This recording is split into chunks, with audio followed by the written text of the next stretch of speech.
police officers, they've gone insane.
Everybody, welcome to Downballot. We do this show live every Tuesday at 7:30 p.m. Pacific, and we have a star wipe now. So we are a professional setup. I'm producer Dave. You can find me damn near anywhere. And this is the Councilman. You can find me at THE_Councilman on Twitter and also on the Complex Media contact pages. So please check us out there. Give to all of our devices and our Shellbuck repositories. And please continue to watch here on Twitch and download the podcast and share it with your friends, especially if you're into local politics in the Bay Area. Why wouldn't you want to listen to this? We're definitely one of the top 5 shows about local politics in the Bay Area in Campbell. That's interesting because nobody's there anymore. True, but we still have a really heavy listenership there. I think your old roommates, and then landlord, and maybe your friend from the head shop down the street. Chipville still lives there too. We are highly ranked amongst white males in Campbell. Probably not untrue. Just real quick, we have a brand new swag shop. I know this will be the 900th time you've heard me say this, but we're with Fourth Wall now, and they have some pretty cool integrations. If you buy anything on there during the show, actually, it gives an alert during the show that you bought something there. So it's, you can go ahead and go to echoplexmedia.com/swag like you always could, and you just click on the image for our swag shop there. You can check out the shirts. We have some new stuff. We have some old classics, and we have a limited edition local love shirt that we're only offering till the end of the summer. So is there a way if someone ordered something and the notification came through and one of the soundboard clips could maybe be triggered, like a Gorka soundboard? Absolutely not.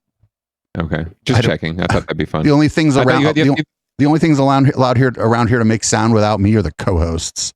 Without me telling them. You have the nice fancy new studio. I thought, we could integrate some craziness. No, like I said, the only things allowed to make sound around here without me directly causing it is the co-hosts. I do not want things just bleeping randomly. Making noise and shit. Fuck that. Anyway, thanks everybody for downloading the show, and make sure you check out our other shows. Just type Echoplex Media in to your podcatcher of choice, and you should find all of our shows. And if you happen to find that any of our shows are not on one of the podcast apps that you like, just shoot us an email. Let us know. I'll send a nasty email to the people who run the podcast app, or I'll just be like, hey, can you include our show? Depends on what kind of mood I'm in and what kind of nasty message you send me. So also check out Local Love after this live. We have Sue Terra coming in. It's a new artist to us. We just got music from him yesterday. Interested to hear what he has to say. It'll be an interview and a live performance. If you missed last week, make sure you check out Patty K's live performance. That was the real deal. It went off really well, and I'm really happy with how things are working out here so far as that goes, because we have a little more space, and so the artists can stand up and have room to step forward, maybe a step and a half. So that's pretty great. They can put their back into it. Maybe. What do we got for leading off? Well, a very fine question. Well, last week we covered the story of a gentleman in San Jose whose home has been run into 23 times by cars coming off the freeway. And it turns out he's not alone. There are buildings being run into all the time by people in San Jose and in the greater Bay Area. And unfortunately, in Oakland, people decided they would run into a nonprofit building and destroy a bunch of donations in the process. So a little twofer for leading off. A major setback for a popular East Bay nonprofit and the community it serves. Homies Empowerment was set to celebrate the grand opening of its new building this week, but they're now looking to rebuild after two cars plowed right into their building. Here's NBC Bay Area's Valina Jones. This is where the car came into the building, damaging multiple rooms, sending fiberglass everywhere. That's still in the air right now. This room is usually what the nonprofit uses to help store all their supplies to help the community. Now they're looking at least a month before they can come back inside. And now we have to rebuild. It took us so long to get here. A year of planning coming to a screeching halt after two cars barreled into the site of Homies Empowerment Care Center on Oakland's MacArthur Boulevard. It happened on the same day the new building was set to open. Viviana Montano says the two cars were racing each other Thursday morning and lost control. Both crashed into the building. One was left behind. The two drivers took off, and the other one. It hit the light pole right in the corner across the street from right here. And then one of the cars came straight in here. The other one in reverse hit this side of the wall. Oakland police say speed was a factor, but are saying they can't confirm if the two drivers were racing. Pictures show where the white BMW SUV slammed into the building, destroying thousands of dollars worth of food, clothing, and hygiene supplies set to be given out to over 2,000 families. The homies. This building means family. It means resources. It means fulfilling people's needs as we can. It's happiness. It's joyful. It's necessities. Montano says they are lucky no one was hurt. She's calling on the city to take action and implement new safety measures, including concrete barriers to keep the community they're trying to serve safe. Community just walking or just out here trying to get some food, and they're not safe. There's been so many accidents here. We're just trying to prevent, any real injury. In Oakland, Valina Jones, NBC Bay Area News. I can't imagine racing down MacArthur Boulevard. Yeah, it's hard to imagine. So perhaps this is something else entirely, but regardless, reckless driving once again. And then, of course, the city should do something about this. The city should build bollards. The city should build concrete barriers. I mean, we already saw Homeboy on speaking of Homeboy on Jackson in San Jose, who his home has been run into 23 times. He spent the $30,000 on concrete bollards and other things like that, and in rocks and shit in his front yard, a moat, and his shit's still getting run into. So I don't know that's going to help either. So yeah, I mean, generally just street safety, very important. Pay attention when you're driving. There's a reason why you're supposed to get a license. I mean, it's very easy to get a license to drive, but there's a reason why you have to get one. It's shocking that you don't have to get one to like have a kid or something else like that, but you do have to get a license to drive. So respect that and try to be sorry, a little beeping noise going on here. Respect that and try to be as safe as possible when you are driving, even if you're in a hurry. I mean, I can't imagine a situation where did the cars collide with each other first? Like possibly. But they said that like the driver of the one car got into the other car and they both left. So they were in some kind of cahoots. Yeah, very much so. So some sort of hit and run / getaway / it must have been some sort of friendly race perhaps, or some friendly Josh. And I've certainly, in my House Ion days, producer Dave, I certainly drove around, perhaps not inebriated, but perhaps I should not have been driving, and engaged in some shenanigans with friends who were in other cars. Right, this happens, but you should definitely not do that. I do not endorse that in any way. Just sharing from experience. Well, do as I say, not as I do. Correct. Yeah, dude. I'm sharing from experience that is the wrong thing to do, but it does happen. So that's possibly what happened here as well too. Some friendly, joshing on the road, and someone bumped someone too much, and they lost control.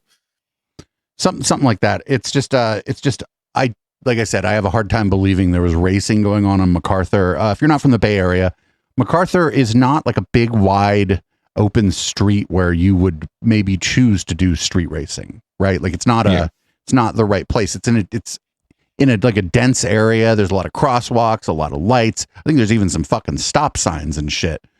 Yeah. And it's not an expressway. Yeah, there's not room to race, but that doesn't mean people aren't doing it. Yeah, it's what you'd call if you're in the land use parlance, a neighborhood community commercial district, right? It's a commercial area, but literally right behind, abutting the commercial properties like this nonprofit are homes, right? Single family homes and houses and apartments. So people living in close proximity to the main drag, quote unquote, of the neighborhood. But yeah, it's not a drag you would normally see speeding. So again, I think your hunch is more than likely correct. This is just some friends who got a little out of control. Definitely. I did not print out my docket this week because I didn't print out my docket. So I'm having to switch back and forth between tabs on another computer. The struggle is real. The struggle is real. It always is real in winners and losers because we're always struggling to find a winner, and it's really hard to find one generally. At least the person we want to win doesn't win typically. Go ahead. This next story is kind of surprising. I think we talked about it last week, and I thought it was like a done deal that Gavin was going to sign this bill. Well, I think we're finding that Gavin still is thinking about his political future as well too, right? And maybe not feeling so empowered like the homies to do what he really wants and what's truly in his heart. So this is a very political decision that he's made, but we'll find out more about it in the story here from I think it's KTVU.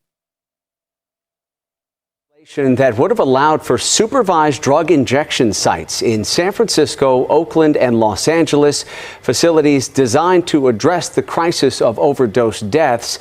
Opponents, however, argue that these facilities normalize illegal behavior and will only worsen the crisis. In a statement released today, the governor said in part, "Wait, these were supervised injection sites. Why did the news clip show crack pipes? This wasn't like a supervised crack pipe spot, was it?" It's drugs adjacent. I mean, they said get some B-roll of drugs, and the producer just like, well, the producer probably doesn't know shit from Shinola, so he sees a bunch of meth pipes and doesn't recognize the difference between that and syringes. I don't know. Improve the safety and health of our urban areas. But if done without a strong plan, they could work against this purpose. For more now, we're joined now by the author of this legislation, State Senator Scott Wiener. Senator Wiener, we always appreciate the time here. I know in a statement you put out just a short time ago, you described this veto by the governor as tragic. Why do you describe it that way? Scott Wiener clearly lives in San Francisco because his house is on a hill. You can tell how because of how tilted it is. Right.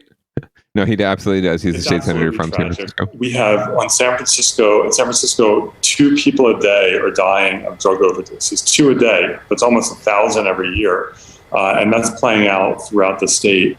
And safe consumption sites, it's very simple, actually. And it's been used around the world for 30 years that people, instead of shooting up on a sidewalk in public view where they can overdose and then die, they can go inside, out of public view in a healthy setting, use drugs and be offered treatment, and many people go into treatment. And if they do overdose, it can be reversed and they don't die. This is a basic harm reduction model. It's been studied for decades and is very successful at getting people into treatment and keeping people alive. And California should be doing this. This is a real tragedy. Well, what is your response to the governor today in his statement about the veto, raising concerns about how these supervised injection sites would be operated and overseen at the local level? Does he have a point there? Listen, I support the governor. He's my friend. I have a lot of respect for him. He is just dead wrong on this. Again, these sites, this is not a new thing. Cities around the world have been using these sites for decades. San Francisco or LA or Oakland wouldn't be just like from whole cloth creating something new. New York City implemented these a year ago. They have been so successful that Mayor Adams in New York City, who's a law and order mayor, Mayor Adams wants them to go 24 hours because they've been so successful. So we know how to operate these sites when it's nothing new. And so I respectfully, strongly disagree with the governor's veto message. All right. We know that Governor Newsom previously, in years past, has said that he was open to the idea of supervised injection sites. Why do you think the turnaround here? Why do you believe the governor decided to reject this legislation in the end? Because this was legislation and not just an idea that he was asked about at some like liberal fundraiser. I don't know. It's disappointing. The governor wants to convene a working group. You know, for the last 4 years, we could have been doing a working group if the governor needed more feedback. And, you know, we would have been happy to engage in a discussion around guardrails or any changes that the governor may have wanted in the bill. We do that with a lot of bills. It's a very normal thing to engage with the administration on changes they want to see. That we didn't get that feedback. So it's just very, very disappointing. You know, people are dying and we have an opportunity to save lives and get people into treatment, and we should do it. So, you know, the governor wants to do this working group. I say, you know, Godspeed with the working group, but my view is that San Francisco should just go ahead and open something up because I don't want more people to die. All right, let me ask you, what role do you think politics and future potential political endeavors might have played here? I mean, we know the governor is trying to raise his profile on a national level here, some suggesting he might be eyeing a run for the White House. And, you know, he has to navigate kind of a tricky political landscape. When you look at things from a national perspective here as a presidential contender, do you think that his future ambitions could have played a role here in how he made a decision on your legislation? I can't speculate on that. I know that I just disagree with the governor's veto. I've disagreed with other vetoes of his, and I've strongly agreed with times when he's signed good legislation. So I've learned in politics, sometimes you agree, sometimes you disagree, and I'm not going to speculate about motives. Okay, but finally, Senator, and we have to wrap up. We're almost out of time, but the governor says he wants to continue these discussions here and try to hammer out some of the details to get this done. Do you take him at his word? Do you believe that is what he would like to do? And do you see a path forward here? I absolutely take him at his word, and I will always, as always, be willing to work with the governor. I've known him for over 20 years. I've worked with him on many things, and of course, I'm very, very willing to work with him. But people are dying right now, and so we don't have time for a working group and to talk about it more and to study it more. We have so many peer-reviewed studies that say that these work. So I think that while the state gets its act together, because right now with this veto, the state doesn't have its act together, San Francisco and other cities should just move forward and open these up, because saving lives needs to be job one for government. All right. Really appreciate your time today and always. State Senator Scott Wiener from San Francisco. Good to see you. So the argument that he might be running for president and like has to like appeal to the middle or whatever, that's bullshit. Here's why. He was the governor of California. He was the mayor of San Francisco. He was a mayor who was doing gay marriages against like federal law. They are going to tar and feather him as if he's like the second coming of fucking Karl Marx, no matter what he does. And Correct. so that's like just politically dumb. Like he's not going to be able to appeal to the people in the heartland if he runs for president. I don't mean to paint the heartland with a big heartland brush. There are fine folks in the heartland who would vote for Gavin Newsom, but those people who like they always put on CNN, they're like at a diner eating some fucking greasy spoon shit. They're like, oh, I'm a swing voter. Then when that usually means like I vote for the Republican, unless it's Donald Trump's second term, then I'll hold my nose and go vote for Joe Biden because this is a little embarrassing, right? That's not really a swing voter. And so they're going to just go after him like he's fucking Che Guevara or like he's Jello Biafra or something. And sure. And so that political expedience argument doesn't work. He may believe it, and he is politically ambitious, and I think he will run for president one day. He may run in 2028. And I think actually if he's going to run for president, he needs to do it in 2028. But he needs to be able to run as like a strong progressive, because there's people who are just not going to vote for him because he's a Democrat. And then there's a layer in who might vote for a Democrat who ain't voting for Gavin Newsom, not voting for a San Francisco liberal, even if they are like a more moderate or like a centrist person. So those people are lost. If he's got political ambition beyond where he is right now, he needs to be able to rile up a progressive, if not leftist base. Just even though he has not governed entirely as a progressive and certainly not as a leftist, that is how the media and how the Republican Party is going to paint him. And so he has to appeal to those people and get those people out and lean into the progressive things he's done and pretend he never met Kimberly Guilfoyle. No, I think you're right, producer. That's very astute. And I think that couple things are happening here. If this is a political decision based on his intent to run for higher, nationwide office, i.e., president, it's a cynical move because you're right. He's going to be painted as the San Francisco liberal, no matter what happens.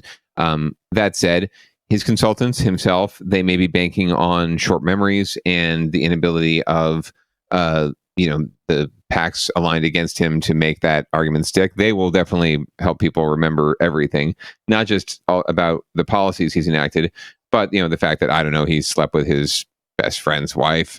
I gotta give it to him though. I gotta give it to him though. When he got caught, he didn't do like a non-apology. He like straight up apologized to his friend on fucking TV. Like he owned it, but it's still another one of the things that they will use against him in those swing states, right? The voters of Wisconsin are just going to see him as a San Francisco liberal no matter what. So I agree with you. If I was his consultant, I'd say lean in. I think that's what we've learned the hard way a couple of times now. Even to some extent with Biden, because I just don't think that I think that he would have a lot more support behind his. He doesn't have as much support behind his agenda as you would see, I think, from one of our more firebrand candidates, and one of the more really true progressive candidates. He's kind of Melba Toast, and he inspires that kind of response. And in 2016, obviously, we suffered from running pretty much Melba Toast against the most iconoclastic candidate in the history of all humankind. Oh, and I mean, in 2016, not for nothing either. Like, I ain't no big Hillary fan, but there had been decades-long propaganda campaign against her just for her having the temerity to open her mouth a few times. Like, you know what I mean? Like, that's a lot of that is that she's corrupt. She's corrupt. Why is she corrupt? Well, her emails. Well, everybody sends emails. What emails? You know, and I think they're going to do that to anyone. They even did it to Joe Biden, and Joe Biden's no progressive. And like, all in all, Gavin Newsom's record is that of a progressive politician. Like, hard on balance. Hard not to be from San Francisco and California. I mean, you know, if that's what produced you, Kamala Harris, same pedigree. Well, she's doing the smart thing and laying the fuck low, actually. Like, other people like, where's Kamala? I'm like, do that. I'm like, well, the president she's working for has a really low approval rating. So you know what she's doing? She's hiding. he old too. He prone to them, you know, them heart attacks. So she's biding her time. We might get the first. It would not surprise me to have the first female president by way of you know, inheritance or whatever. Succession. Sorry, that's the word, not inheritance. Succession. Because we are that sexist.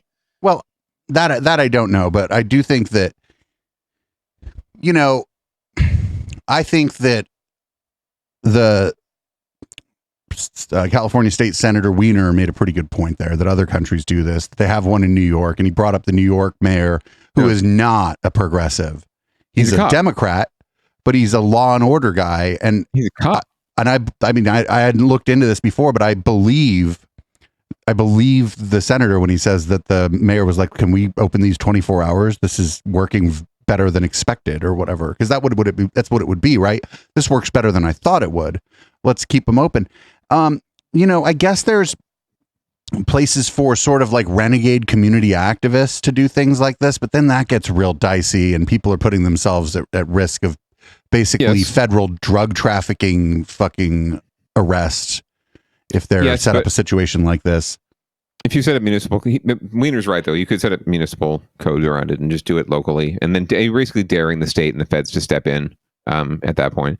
But yeah, this is just an odd. Even if it is a political decision, it's odd. It doesn't compute. You know, you're right. He should lean into who he is and or at least what he's going to be labeled as. Correct. So I don't know what's behind this entirely. So, and I completely agree with Senator Weiner. We don't need another goddamn task force, another working group. Like, for God's sake, there are some issues that, you know, you need to study because we just haven't studied them. This one has been studied ad nauseum. It's been implemented. It works. Just do it. And not for nothing, if there's things about it that don't work or can be implemented better, there's these things that we do. They're called improvements. Mm-hmm. Yeah, exactly. You can always pass a new bill. Anyway, we'll track that and see if the governor comes around next time this comes forward. But I have a feeling San Francisco and maybe Oakland will step forward and try and do this on their own. It seems like a very Oakland thing to do this without anybody's permission. Yeah. Well, we'll learn more about that later too. Moving on to down winners and losers.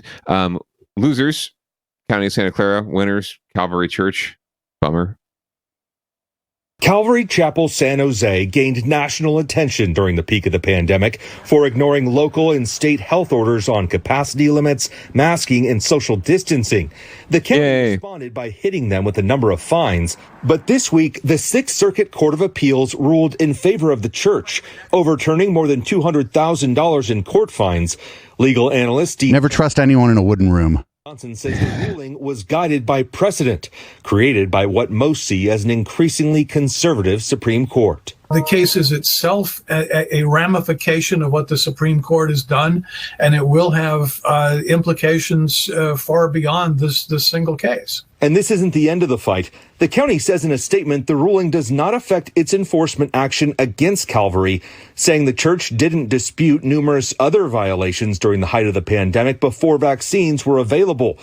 Adding, we will continue to hold Calvary accountable for putting our community's health and safety at risk, and we are proud of the county's proactive efforts throughout the pandemic to save lives. Johnson, who has no direct connection to the case, says the debate over public health versus religious freedom is very likely to end up in the nation's highest court. The Supreme Court may ultimately have to face the argument that it has avoided literally for centuries, which is, can we as a court sit and decide what is a valid religious claim and what is not a valid religious claim. The church denied our request for an interview today. The county is still seeking $2.8 million in other fines from the church, and tomorrow, health officer Dr. Sarah Cody will be deposed as part of that lawsuit. In San Jose, Ian Cole, NBC Bay Area News. Ian, thank you. She's going to perform very well in her deposition. I imagine so. She's very personable. She's very professional. She's very competent and resourceful and tactful. So we can take a little bit of a win out of this. The guy who runs that church didn't end up running the grift that I thought he was going to be able to run. Do you remember when we were initially covering it? I was like, he's going to be on the Rubin Report. He's going to be on Brett Weinstein's show. He's going to be on. He's going to be on Glenn Beck. I think he got a couple Fox hits out of it, but he didn't really hit the true grift circuit, which a lot of people, maybe like normies who are listening to this, might not understand. Getting on Tucker, sure, you're going to get a bigger audience, but it's once. If you hit that grift circuit where you're on Rogan, you're on the Weinstein Brothers show, Sam Harris at that time was probably already leaning against these people, but he could have got on with something with Pierre Corey, or maybe Natural News, or possibly InfoWars, and really ran that grift, and because that audience would have given him money. Sure. Oh, absolutely. I think it was a missed opportunity and lack of foresight and lack of understanding of how to run that grift. So it's a little disappointing, actually. Makes San Jose kind of seem like a backwater. I wish that our church leaders had a little more tact and savvy. Well, but this was just one. Right. This was just one church. Actually, we also covered a lot of stories of what I'll call the faith community doing a hell of a job supporting their neighborhoods, their communities, and their parishioners during the pandemic. And so, very much so. And we probably gave him more coverage than anyone else did. Frankly, right. So. And I mean, Santa Clara County was more restrictive than a lot of other places, but you look at the numbers and it worked. It worked. We had per capita very low number of deaths. Per capita, like our hospitals here never got overwhelmed. They were starting to get a little full, but that's different than overwhelmed. Overwhelmed is like if you show up at the hospital and it looks like it's closed because there's no ambulances coming in, nobody in the parking lot, everybody who's there is already there. There's no room for anybody. None of the staff's leaving. You know what I'm saying? It's the opposite of what you would think an overwhelmed hospital looks like. There's no room at the inn. Right. There's no room at the inn, so there's nobody driving into the parking lot. And so, Santa Clara County did a very good job, and it's unfortunate. If it would have been just up a little north in San Francisco, where it would have been the Ninth Circuit Court, I wonder if the case might have gone the other way. We'll see. I mean, but if it gets appealed all the way to the Supreme Court, then we all know what's going to happen. Well, then we all know what's going to happen. Regardless. Not for nothing, the news framed it in a stupid way. They're like, oh, well, we don't want the court, or the court's not going to decide what's a valid religious belief. And it's like, well, that's not the question here. Can the institution of a church break the law because they claim their religion says they can? And this always gets decided the other way when it's like some kind of Rastafarian church. They want to smoke weed or some shit. It's almost as if, well, Yes. Yes. I know. We all know. We all know it. We all see it. Speaking of Rastafarians and weed and drugs, there's a church in Oakland that, speaking of treating their parishioners right, they promote psychedelics and other drugs among their parishioners to experience God, and looks like the police are not very happy about that. Speaking of church and state. An Oakland church that promotes the use of psychedelic mushrooms and cannabis has filed a lawsuit against the city of Oakland and the Oakland Police Department over a police raid that happened 2 years ago. According to the Chronicle, in August of 2020, Oakland police raided the Zide Jor Church and seized $200,000 worth of cannabis, psychedelic mushrooms, and cash. Police say they'd received reports that the church was operating as a cannabis dispensary without a permit.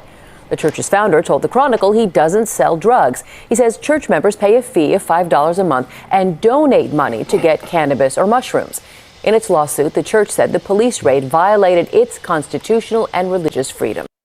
They better cite that fucking COVID shit in their fucking, you know what I'm saying? They better cite the Calvary Church. They're like, listen, we're just getting people high. I don't know, the fucking, our shit doesn't have no body count. Yeah, $200,000 worth of weed. I mean, it's really just personal supply, bro. I mean, don't mess with me. $200,000 worth of weed used to not be a lot of weed. Now, I mean, if I were looking, I could get a pound of weed for like $350. So $250,000 worth of weed is actually a fucking shit ton of weed. They had to remember that scene in I forget the name of that movie now, where they had to buy a house to put all the cash in because they had so much cash. They had to like add an extra room to their church to put all their fucking weed in. Well, then the psychedelic mushrooms, don't forget too. I forgot about that. So those are a little pricier, obviously. Yeah, I'm just going to go ahead and say that this church is pretty based. But it's yes. If it was just weed, I think the city of Oakland probably would have left them alone. Honestly, more than likely, it's once you get to that psilocybin psychedelic realm, when you're messing with people's dome pieces, that you get the neighbors get a little squishy about that. But weed, it's legal now, so. What's the big deal? The church is distributing it. I like that deal though. $5 membership. I mean, how much weed are we talking about that you can get just randomly? Well, no, they said that in addition to that, people were donating money in exchange for weed, so they were selling weed. So that's the point. Like, but it's the same as the other thing. That's there's legal ways to sell weed, and this church was like not doing it. And so, right. like, I guess if if I'm going to be consistent here, and if this story was relayed to me accurately, if I'm going to be consistent here, I have to think that both of these places were running afoul of law and regulation, regardless of whether or not they were churches or what I believe about this. I think that one is far worse than the other. Sure. Well, you make a great point, though, that it's not about adjudicating what qualifies as one of their sacraments, right, or part of the a core piece of their religion. We're not arguing that. If you want to say that doing psilocybin mushrooms or I don't know, cooking up a good bratwurst or something as part of your religious sacrament, like, go for it, right? But when you run afoul of the law, you run afoul of the law, period, right? The law kind of supersedes, and the safety of the community safety, I think, supersedes that question, not the thing itself. The sacrament is the sacrament, but it's also a question of what is the result of that? And if it's breaking the law, if you're a church business operating under our laws, it gets a little dicey for you. Yeah. Anyway, it's like they're not, again, it's just not an adjudication of belief. It's an adjudication of behavior. Yeah. Yeah. And I don't know. I think drugs should be legal anyway. So I think this is like according to my personal beliefs, I don't know if a church wants to fucking sell little shrooms and fucking kind of do it on the sneak. It's none of my fucking business. Maybe I'll join the church. I don't know. I mean, maybe it'll be good shrooms. I want a little more info, honestly, because they did say, he did say a thing about the donations, but he said basically it's a $5 membership and you can get drugs. So my question would be, okay, how much does the $5 membership get me, right? Is there some sort of quantity, right? Or do I have to give the extra donation to get something? And if then, how much are we talking about? Like, if I give $20, can I just have unlimited amounts of drugs, as much as I can take? It's like a gram, or it's like the Costco model. When you pay for your Costco card, they don't give you a fucking case of water. You know what I'm saying? You still got to go buy the case of water. Buy it. Yeah, so you just have the membership, so you have access to a safe space to get drugs, basically, through your church. Right. And like, it's not for me to decide what they believe, but if I'm going to be consistent, then I guess both of these places broke the law. It's just like, I just don't agree with the law, but that doesn't mean that, like, just because there's plenty of people who don't agree with plenty of laws, and we live in a society. Sure. We live in a society built on rules. No, you're right. I think you've assessed it correctly. So we shall see if anything further comes of that, and if they get back to distributing their drugs. Meanwhile, down closer to the South Bay in Mountain View, caught this one in the news the other night. So some school districts, as they're coming back to school, everyone, welcome back. It's August, of course. That's when everyone should come back to school, since it's still summer. Don't understand this at all. I used to come back after Labor Day. It's back to school time, and some districts are still requiring masks indoors from students. And there was a parent in Mountain View who was really upset because his 4-year-old got kicked out of class for not wearing a mask. And he videotaped the whole thing, and we've got it here on Downballot for you. NBC Bay Area. wearing a mask. That's what a Mountain View father says happened to his 4-year-old son, and he recorded the video of it, which is causing controversy on social media. NBC Bay Area Stephanie Magayon has the video the boy's father did blur and explains why the district just announced it's cutting back on the mandate, at least for now. Here she comes, pulling him out of class. This is 4-year-old JD. His father, Sean, tells us this isn't the first time he's had to miss class this week due to a mask mandate. The Mountain View Wistman School District is one of few districts around the Bay Area that started the school year with masks. Called the police officer to remove a 4-year-old from campus. In this video shot by Sean, you can see a school resource officer step in.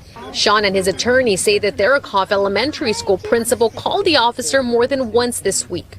And after making the rounds on social media, parents in the district say they received an email informing them about the incident. Saying that it's too bad that discourse can't be civil anymore because of the mask mandate.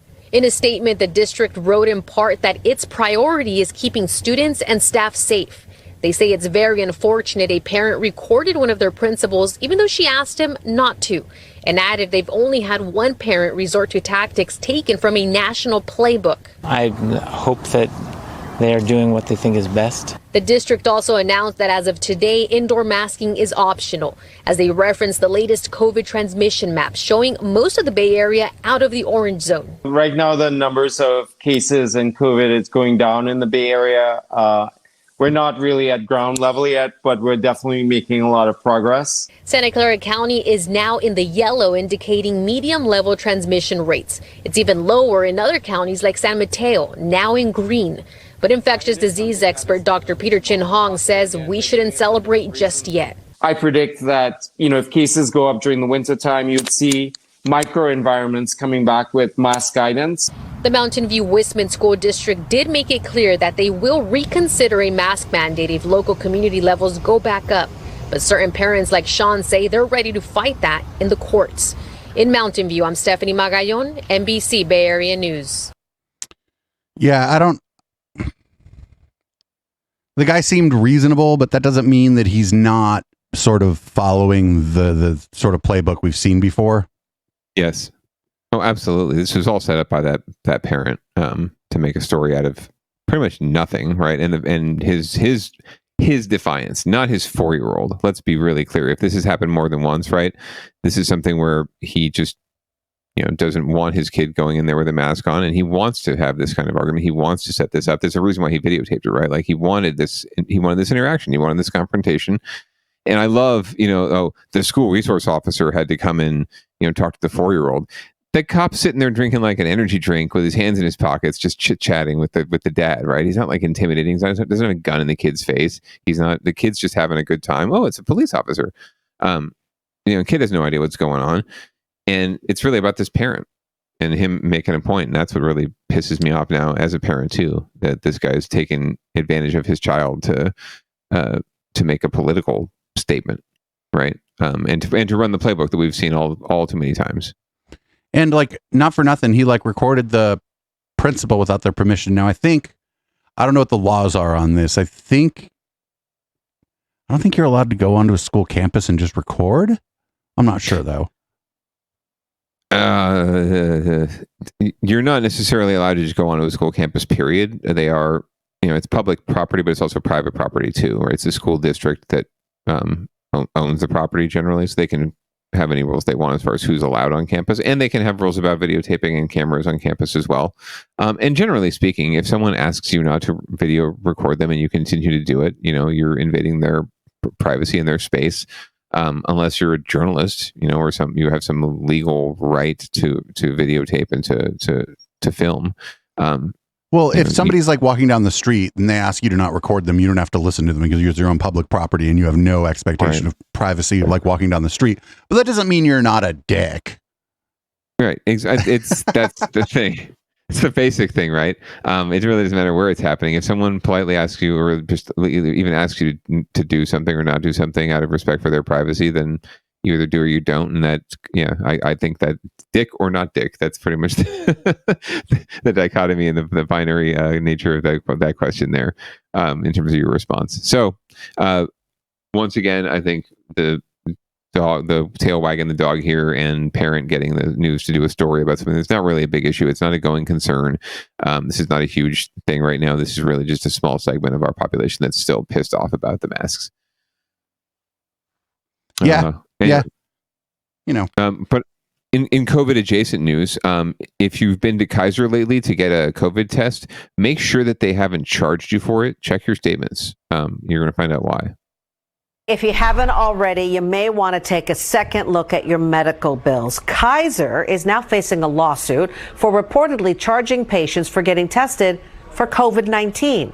NBC Bay Area's Stephanie Magallon tells us what exactly you should be looking out for on your bills. This is a bill coming from Kaiser. In the first line, you can see a COVID-19 test that was covered by the insurance, but right below is a charge of $310 for what seems to be a flu test, which apparently wasn't requested by the patient. Well, that's the basis of this lawsuit. Kaiser patients across the state may be facing a similar conundrum after getting a bill like this for a service that's supposed to be free. We have filed a class action lawsuit that was filed last week in Alameda County Superior Court. Brian Devine, an attorney with Seeger Devine LLP, is representing Faye Getubig, who he says went to Kaiser for a COVID-19 test and weeks later received what he calls an illegal bill for $310. This complaint accuses Kaiser of conducting and charging for a multiplex test, which detects both COVID and the flu, and says Getubig tried disputing the charge, but Kaiser didn't budge. So the class representative was tested in Sacramento. We have heard from people who were tested in Sonoma County. We've heard from people who were tested in San Francisco and received bills. So this does not seem to be just an isolated incident. Devine says Kaiser insures more than 40% of Californians, so he believes the number of patients impacted may be huge. In fact, in just the last 2 weeks, he's heard from a handful of people with similar bills. We don't know whether or not this is an intended effort by Kaiser to try to get people either to stop testing or to pass on some of those costs. In a statement, Kaiser wrote in part that it's their policy not to charge for COVID testing, including a multiplex COVID test, adding they are reviewing their members' allegations and will fix it if they identify a technical error. Devine says he and his client just want to make sure this practice ends and doesn't deter our community from getting tested, especially at a time where COVID is still knocking on our doors. So take a look at your bills. In San Jose, Stephanie Magallon, NBC Bay Area News. Seems like it was just a billing error maybe, but I don't know. When you call, because Kaiser's, like if people aren't from here, if people aren't like familiar, Kaiser is also the insurer for the vast majority of the people who go to their hospitals. Correct. And it might be 100%. Yeah. I think maybe emergency stuff, you could go to a Kaiser hospital without being a Kaiser member or whatever. But like, yes. So it's when they said like build insurance or whatever, it's like, that's like almost like a moot point for like kind of routine care. If it was a billing error, though, you'd think they'd just clean it up right away. Yeah, absolutely. Instead of the long-winded response. So hopefully it is. But wouldn't be surprised if it isn't. I am a Kaiser member, and it's been hit and miss, I would say, in terms of my the treatment I've received, and the treatment I received has been fine, but maybe the administration and the bureaucracy leaves a lot to be desired. And the follow-up and the care and the sort of human nature of everything, and the sympathy and empathy. Anyway, but hopefully it is just a clerical error, but it would not be surprising if it was not. Let's just say. Well, the other thing is, like, a lot of times, if you call your insurance company and tell them they've made a mistake, they're like, "I'm sorry, you've made a mistake." Mm-hmm. Crank caller. Right. They transfer you around like your Madison Star Moon, like right. But most preventative care is completely covered, which is great. Yep, I went for a physical the other day. Actually, it was absolutely zero copay. Got all my labs done, blood work, urinalysis, all of that fun stuff that you get to do when you're old and shit. I good news, clean bill of health for the most part. But it was also free of charge, 100%, because they want to make sure that you're healthy. And frankly, they have a vested interest. The insurer definitely has an interest in making sure that you're healthy, because they don't want to necessarily insure people who are not so healthy because it costs more, right? Well, you just raise your bill. Right. That's very true. And that's usually what's been done in the past before Obamacare. But even now, it can be still a very dicey situation. We need universal health care. We need universal health care. David, let's do this. So our next story is the most Silicon Valley story I think that we've covered. And I mean, it's close.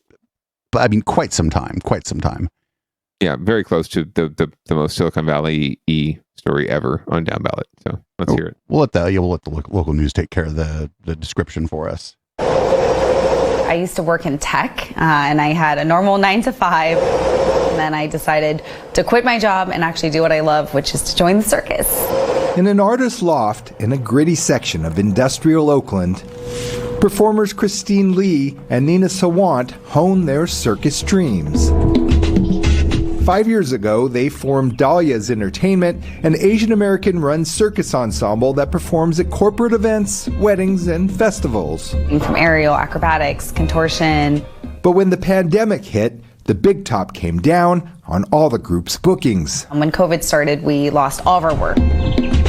As the women decided whether to even try to continue, out of the blue came an offer for a booking from an acquaintance Lee knew from the tech world. Former kind of industry friend when I used to work in tech, his name is J-Peth Dillman, reached out and said, hey, I know that the Dahlias have gone through a really rough patch because of COVID. Lee said Dillman, a prominent Bay Area tech leader, wanted to book her troupe for a party in the wine country. According to texts provided by Lee, Dillman wanted to go big to support the performers. And he kept saying things like, triple the budget, pay performers 3 times the amount, pay for all the flights. The Dahlias hired 20 people for the event, from staff to performers, all paid out of their own pocket. The party took place at a Sonoma winery. A couple dozen guests, including Dillman, watched magicians, contortionists, and aerial acts. We were just over the moon. We were so excited to be back and to be performing alongside our other performers. But the good vibes faded away after the event when the troupe says the $20,000 bill for their services never got paid. We waited, we pushed, and for the next year, I contacted him almost every day, asking him for payment. Lee showed us texts that appear to show Dillman apologizing for the delay and even offering to add extra pay. But then in April, the group got a possible explanation for Dillman's financial. The FBI arrested Dillman and accused him of defrauding investors in a San Francisco-based cryptocurrency trading fund. The case has yet to go to trial, and Dillman did not respond to our multiple requests for comment. But in one online publication, he said the amount owed the women was in dispute and involved a contract he said he never signed. The bottom line, the Dahlias are now $20,000 in the hole. I couldn't even process it. I was like, how is this possible? Even though we hadn't been paid, we still really believed we were going to be, and so we carried this confidence and energy forward. The Dahlias' calendar is once again filling up with events. This Tuesday, they're staging a performance fundraiser to try and make back the money they lost on the party. Yet what they've lost in trust, they've made up for in gratitude, as many hands now hold them up.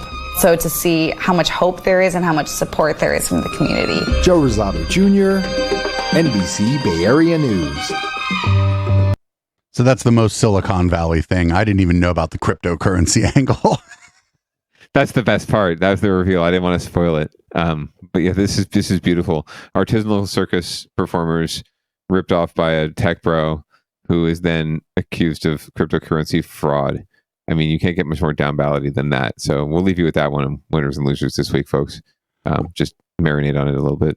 That loft, my God. Did you see that loft they have? In the gritty area of Oakland, California. They mean like gentrified West Oakland, probably. Yes, I would venture to guess. There's like lofts there and kind of over by the Coliseum. I have a couple friends. I have a couple friends who live in the old Sunshine Biscuit Factory. And it may look like a gritty area, but those lofts are fucking amazing. They're fabulous, right? The rent's probably a little bit steep, even in the gritty areas. Gritty areas. Yeah. What's the dog whisper there? All right. Well, as always, we are asking someone to get their shit together here on Down Ballot because there's so many people that have to get their shit together on a regular basis. And the last few weeks and for a while, it's been San Jose PD. Sorry, guys, but it's true. This week, looks like they have a challenger. Antioch police are getting themselves into some hot water. We're going to find out more about it from NBC Bay Area. We're following new developments in an ongoing criminal investigation into police from multiple cities in Contra Costa County. 8 cops are being investigated by both the DA and FBI. Let's bring in NBC Bay Area's Pete Serratos with the details. Pete.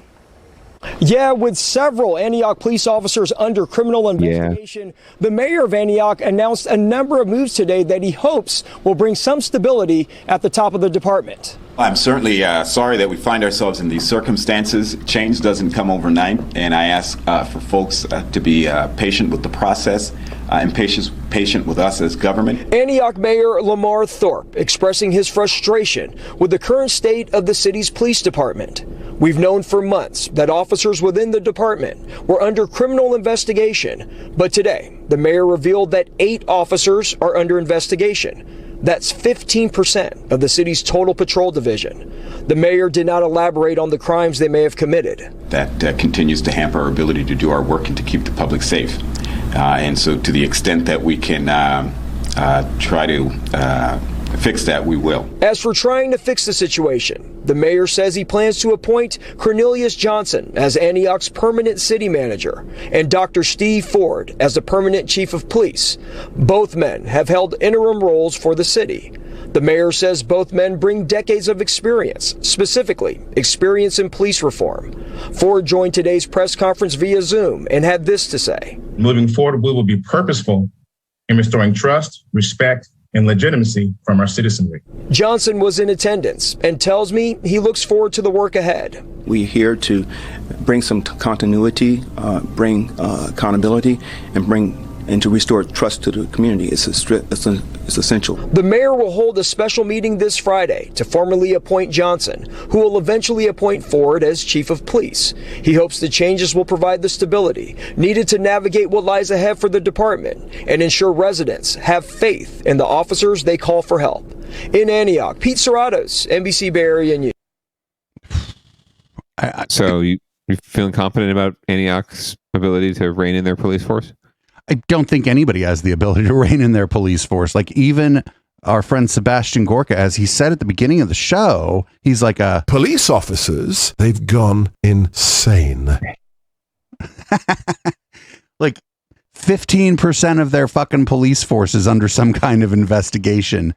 That's like 1 in 6 or something. That's crazy. Yes. So if you call the cops and you actually need help of some sort, then you're like, there's a 1 in 6 chance this person is being investigated by other police.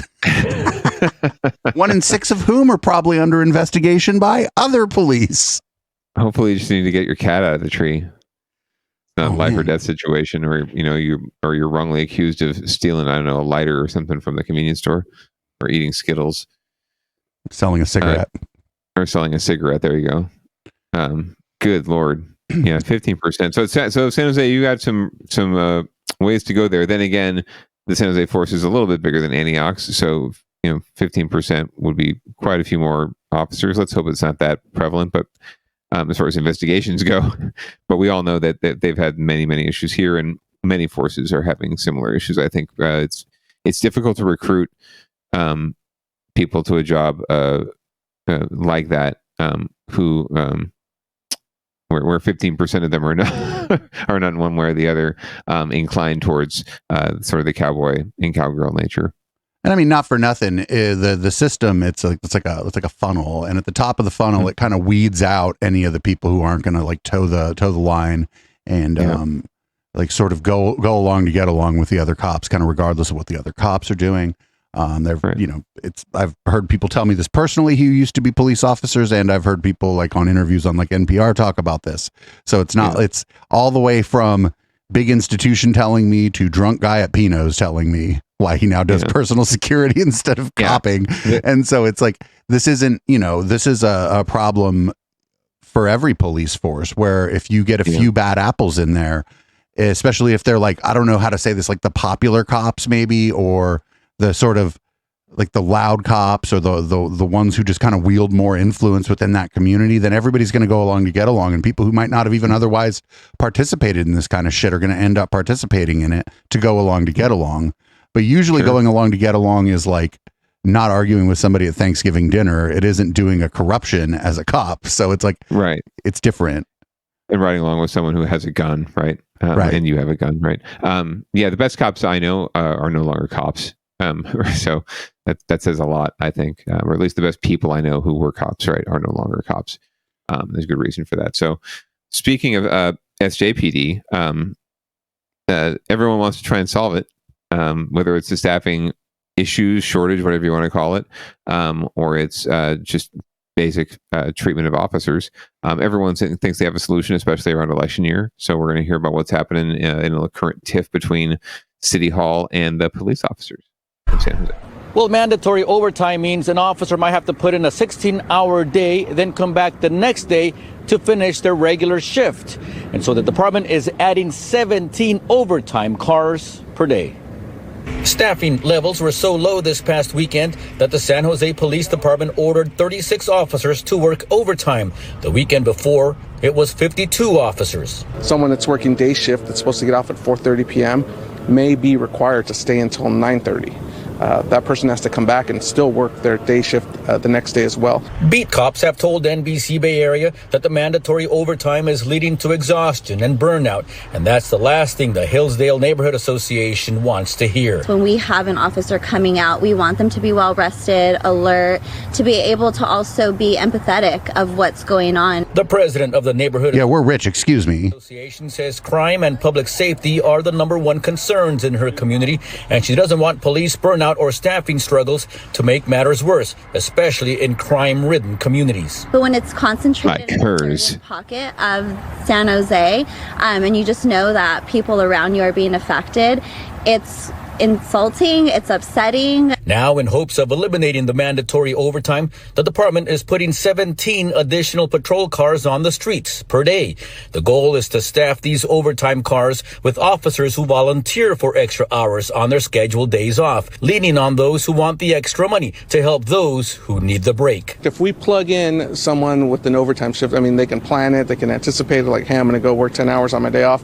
We prefer that than to have to hold somebody over who didn't necessarily plan on working, 16, 17-hour day. The hope is this will be a temporary fix until more officers come through the academy and complete their probationary period. But with recruitment numbers low nationwide, the overtime car model might need to stick around for some time. In San Jose, Damian Trujillo, NBC Bay Area News. If only the police had a better reputation and it was easier to recruit people into police organizations. So you want to be a police officer? I see the banners all the time. I'm tempted. I need a little extra work.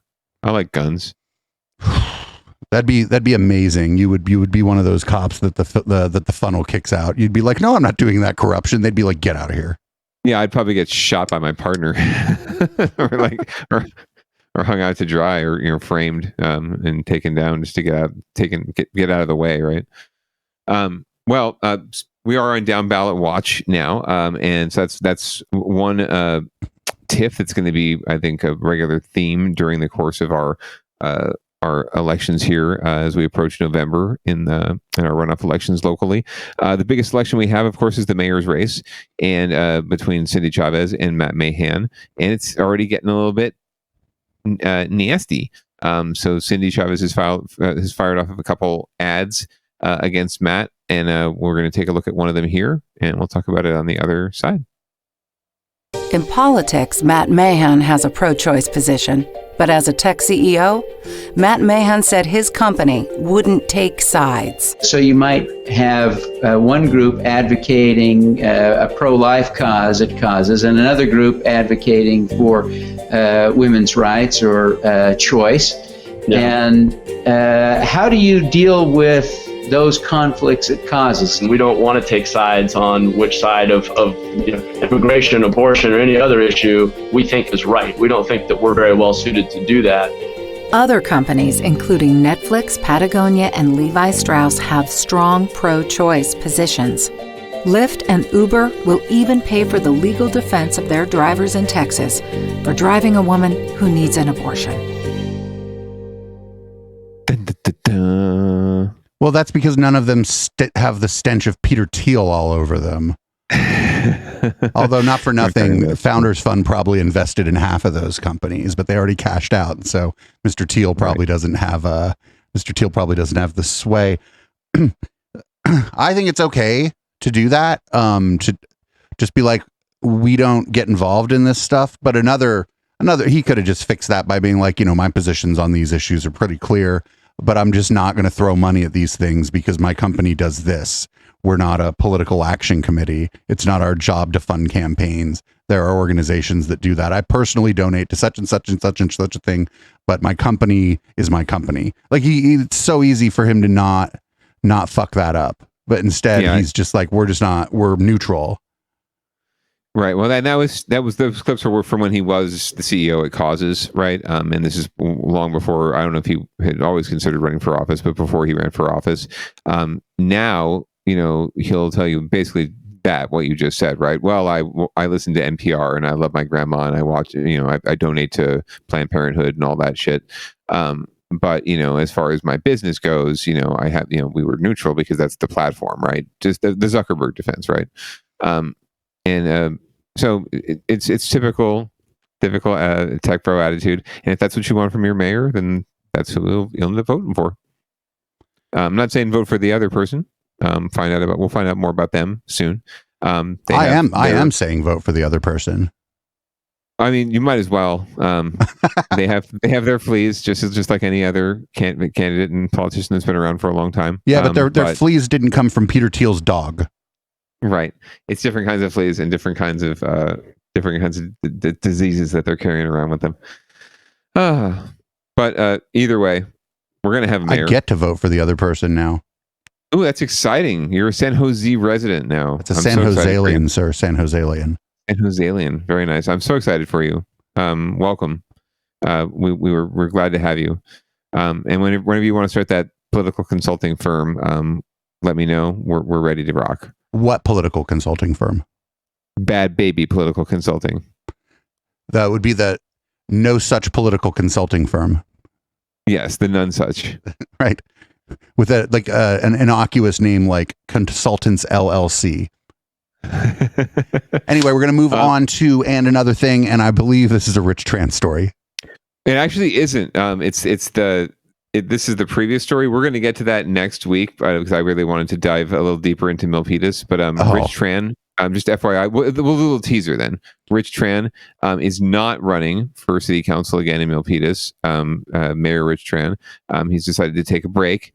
So we're going to learn more about that in the race to replace him as mayor in a future episode of Downballot. But first, this is something that normally would be under Get Your Shit Together. And if you're wondering what happened to the $20,000 that the tech bro owes to the circus performers, he might have spent it on a new trash can. Expensive trash cans, but are they tough enough? San Francisco has installed these prototype trash cans across the city, some with a price tag of $20,000. But this new picture shows they may not be so tough. Here's NBC Bay Area's Christy Smith. On a busy street corner, a prototype trash can is part of a pilot program to find a new solution for keeping San Francisco streets clean. But a recent photo posted on the website Reddit appears to show a very pricey can may not be able to stand up to the rough and tumble streets. I wasn't sure what it was. Kevin Ariola saw the can after the city came to fix it. It's not ideal. I would imagine if they're prototyping, then they're just trying to find what the best fit for the city will be. Hopefully it doesn't look like that. This is the soft square can, and the pricey prototype cost about $20,000 to produce. The city is testing 6 models, 3 off the shelf and 3 custom designs. The first 30-day test period is wrapping up. A real-time field test, and if you could field test a garbage can in San Francisco, you could field test a garbage can anywhere. Rachel Gordon is a spokesperson for San Francisco Public Works and says part of the test is to see how the models stand up to real life on the streets. We don't want to just go and put them on the street and find out, wow, these door hinges weren't working. So we want to see what's going to happen to these cans. Does it need a different lock? Does it need a different hinge? Does it not? Are people not liking to use it? And people can weigh in by scanning the QR code posted on each can. The city is looking at how they stand up to graffiti, how easily they can be serviced, and how easy each one is to use. They also want to find a design that'll minimize people rummaging through cans and leaving trash on the sidewalk. Tonight, that photo has some thinking this clearly isn't the winner. Once a design is selected, there will be about 3,000 cans coming, but with a much lower price. We're looking at a target price of between $2,000 and $3,000 per can. That's very reasonable. Christy Smith, NBC Bay Area News. So they keep leading on these stories with these $20,000 trash cans, but they're talking about the prototypes. How much were the off-the-shelf ones? Because they're probably closer to the $2,000 or $3,000 the city representative was bringing up.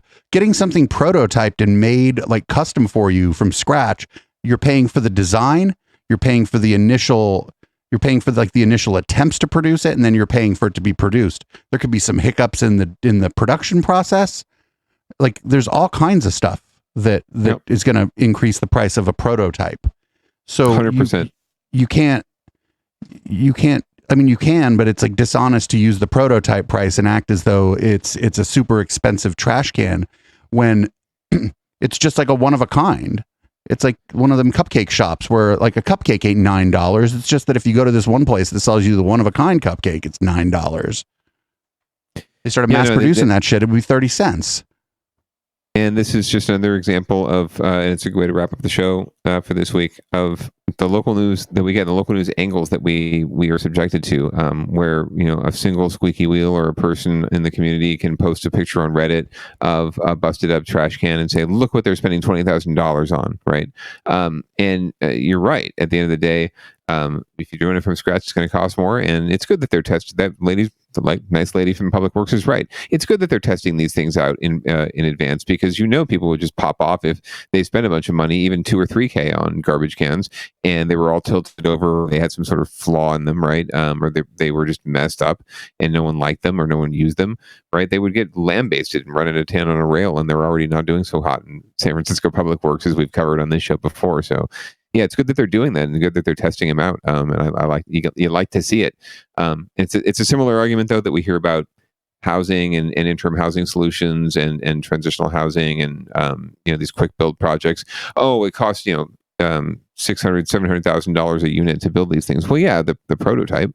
Once you start mass producing it, if you're doing it more, it's going to cost less. So anyway, another thing, just remember, it's not always what it seems. And sometimes, it's good to have places to throw the trash out. That's right. That's right. Councilman, why don't you read out Down Ballot as we head on into local love? Well, thank you for joining us, as always, for the locals evening here on Echoplex Media. Please remember to subscribe on Twitch and make sure you're checking us out there for the video portion of the show, and downloading the podcast on your podcatcher of choice, and sharing that with your friends, especially if you're local to the Bay Area. But even if you're not, we know here at Down Ballot that all politics are local, all derp is local, and we hope that you will make sure that you get vaccinated, that you get your booster, that you try to wear pants when possible, and that you have a lovely week. And we'll see you next Tuesday.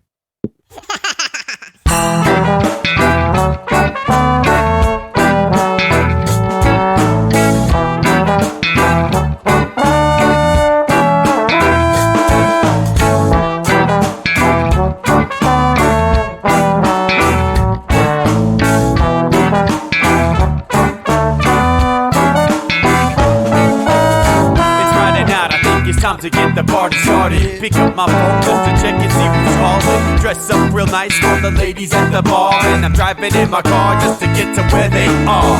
Here at the local scene is where I plant my feet. It's where I smoke my cigarette and I hold my drink. I look at all my friends, they're all blazing greens. Here at the front of the stage, waiting for MTV. Where are those guys who's standing next to me with a pipe in his hand, ready to blaze for me? About 5 minutes later, we're all singing Queen. Now get the fuck up on stage, man, rock the scene, yeah. We do what we want, and what we want is to jam. So sit back and enjoy the band. We do what we want, and what we want is to jam. So sit back and enjoy the band. Enjoy that band. I turn and head back to to the bar for a refill, man, because you know where we are. We're headed out to the car to smoke another one and another one. Now just when the magic starts kicking in, I hear relapse playing, you know it's time to head in. Alright everybody, now it's time to grab a new drink, spark it if you got it, and then pass it to me, yeah. We do what we want, and what we want is to jam, so sit back and enjoy the band. We do what we want to do, and what we want is to jam, so sit back and enjoy the band. Enjoy that band. Last up on the bill for the show tonight is Down and Dirty at 5, so we're headed outside to spark up another joint. Now who's got my lighter? Stoner E, of course, shouldn't you be inside? I'm all up in this bitch, being who I gotta be. I'm fucked up like the U.S. economy. The truth is that I don't think logically. Stoner E take you on a psychedelic odyssey. Now inside motherfuckers is rocking me, and outside shit we smoke a lot of broccoli. Rocky the roller, yo, that sexy girl be jocking me. Ain't too drunk to fuck, but I'll probably do it sloppily.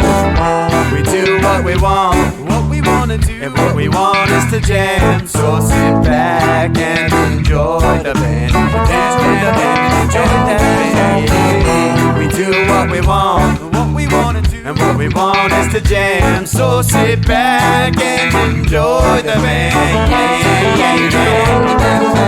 Marley say that he like jamming, and he hope he like jamming too. Well, I gotta say, thank you, Bob, we do. Yes, I gotta say, thank you, Bob, we do. Well, Bob Marley said that he like jamming, and he hope he like jamming too. Well, I gotta say, thank you, Bob, we do.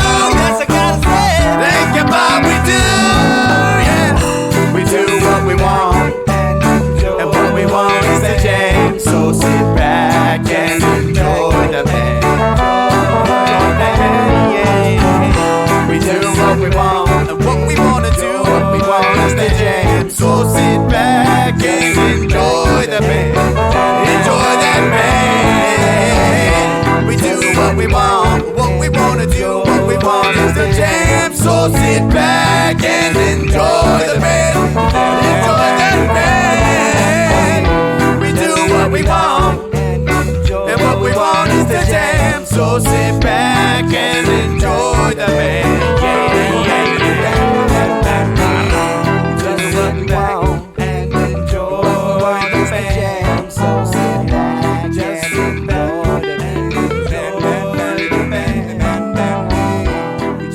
We